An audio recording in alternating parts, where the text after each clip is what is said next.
Inilah sosok Evi pembunuh sadis ART bernama Sunik di Kecamatan Pakis, Kabupaten Malang. Tragedi pembunuhan itu sebelumnya terjadi di rumah Sunik, Desa Saptorenggo, Kecamatan Pakis, Kabupaten Malang pada Selasa, 16 Juli 2024, lalu. Sunik adalah wanita 58 tahun teman Evi Wijayanti wanita 51 tahun di mana mereka saling mengenal melalui aplikasi TikTok pada 6 bulan lalu.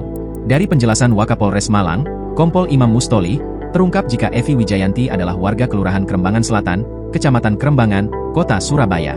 Setelah dilakukan penyelidikan dan penyidikan, berdasarkan hasil pemeriksaan saksi, barang bukti, serta petunjuk CCTV kami dapati kesimpulan dan kesesuaian yang melakukan perbuatan adalah temannya sendiri yang terakhir bersama Sunik, kata Imam, Senin, 22 Juli 2024. Imam melanjutkan, Evi diamankan di Terminal Beratang Surabaya saat mengamen, Sabtu, 20 Juli 2024. Selanjutnya, dilakukan penggeledahan di rumah Evi dan ditemukan barang bukti berupa pakaian yang dikenakan Evi pada saat kejadian. Kemudian barang-barang milik korban berupa handphone, dan sepeda motor Honda Vario yang dibawa kabur Evi. Lalu ada barang bukti palu yang digunakan tersangka untuk membunuh korban. Tersangka dan barang bukti kemudian dibawa ke Polres Malang guna dilakukan pemeriksaan lebih lanjut.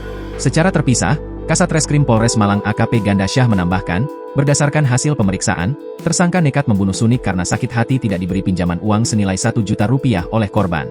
Tersangka punya utang konvensional untuk membeli HP. Kemudian ia dikejar-kejar debt collector sehingga ia berniat meminjam uang ke Sunik, imbuh Gandha.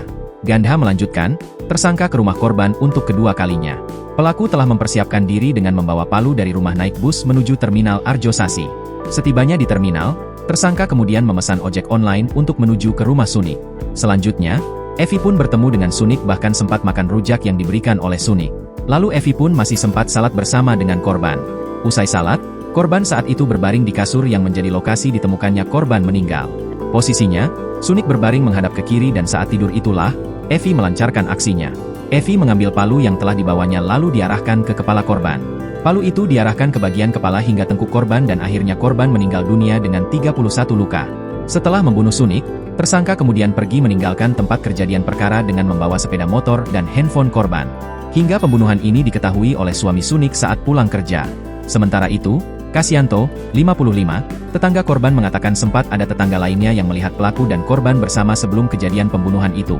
Korban sempat keluar untuk membeli rujak, namun untuk kejadian selanjutnya, Kasianto tidak mengetahui sebab di sekitar rumah yang padat penduduk itu kondisinya sepi ketika siang hari. Kendati demikian, Kasianto mengenal Sunik sebagai sosok yang sering ikut kegiatan keagamaan di rumah baik itu salawatan, maupun tahilalan. Saya kira nggak ada masalah, orangnya baik juga di lingkungan, tukas Kasianto. Download Tribun X sekarang, menghadirkan lokal menjadi Indonesia.